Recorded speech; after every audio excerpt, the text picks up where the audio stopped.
Today, we are going to be using the element of value to make a shark that has different values of gray on it, which makes it look more realistic. So you're going to start with a white piece of paper, and we're going to do a fold. And we're just going to fold it side to side. And you want to make sure your paper is vertical, so it should be up and down as opposed to side to side. So then I'm going to open it back up, and then I'm going to use a stencil to get the shape of my shark's nose.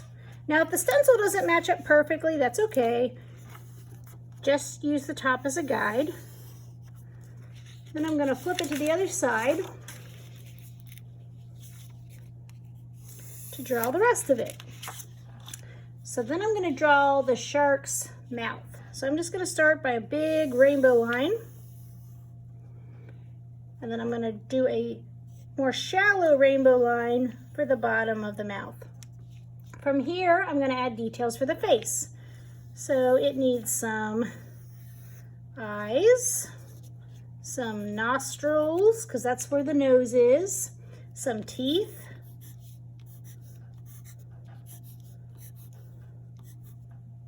and you'll notice I've just used shapes for all of these. Triangles, circles are all that I use to make the shark's face. From here, I'm ready to start adding some shading to my shark. But actually, before I do that, I'll just quickly draw the background. I'm going to do some waves. I'm going to draw some fish swimming, any other type of sea creatures you could do. You can see in this one I drew a seahorse or a jellyfish. It's up to you what you have floating around behind your shark.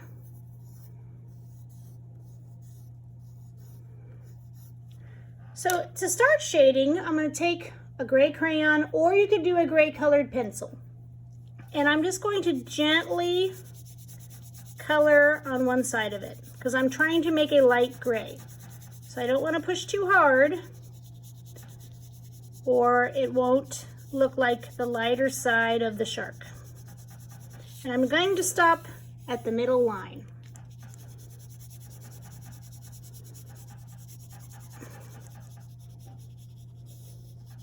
I'm going to do it down here too.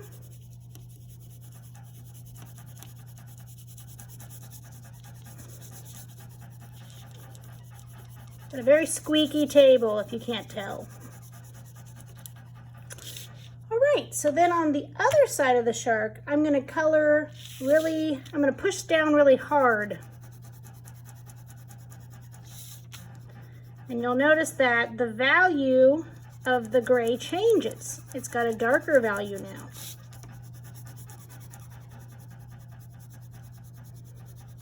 Make sure you're not scribbling. It's going to look more realistic if all the color is close together and there's not big white gaps between your lines. It is going to take a little bit of arm strength to do this, or finger strength, so I hope that you have been doing some, finger push-ups to get ready.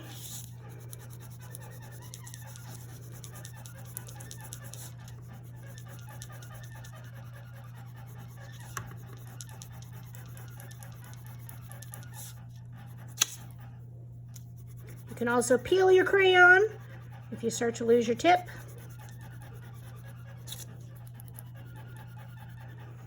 Okay, so already you can tell a difference between the two sides of the shark, but it's very contrast. Like there's this line right here that makes it look a little less realistic. So what I'm going to do after I peel my crayon is I'm just going to lightly color on the line, and what it's going to do is it's going to kind of blend the color so it's not such a big change from the light to the dark. There's a little bit of medium in the middle. It also makes the shark appear more round.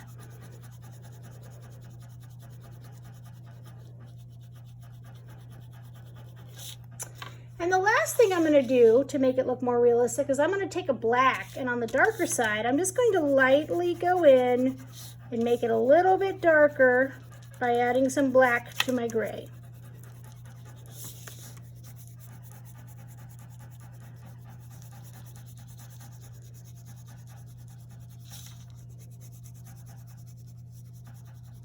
And as I approach the middle, I'm not going to add any more black. Just keeping it over here on the darker side. All right, so after I have shaded my shark with my gray values, then I'm going to color the rest of it. So as you can see, I colored in the mouth with black so the teeth would really shine, the eyes and the nostrils. I colored the background. So when you are finished with your shark, you may take it home.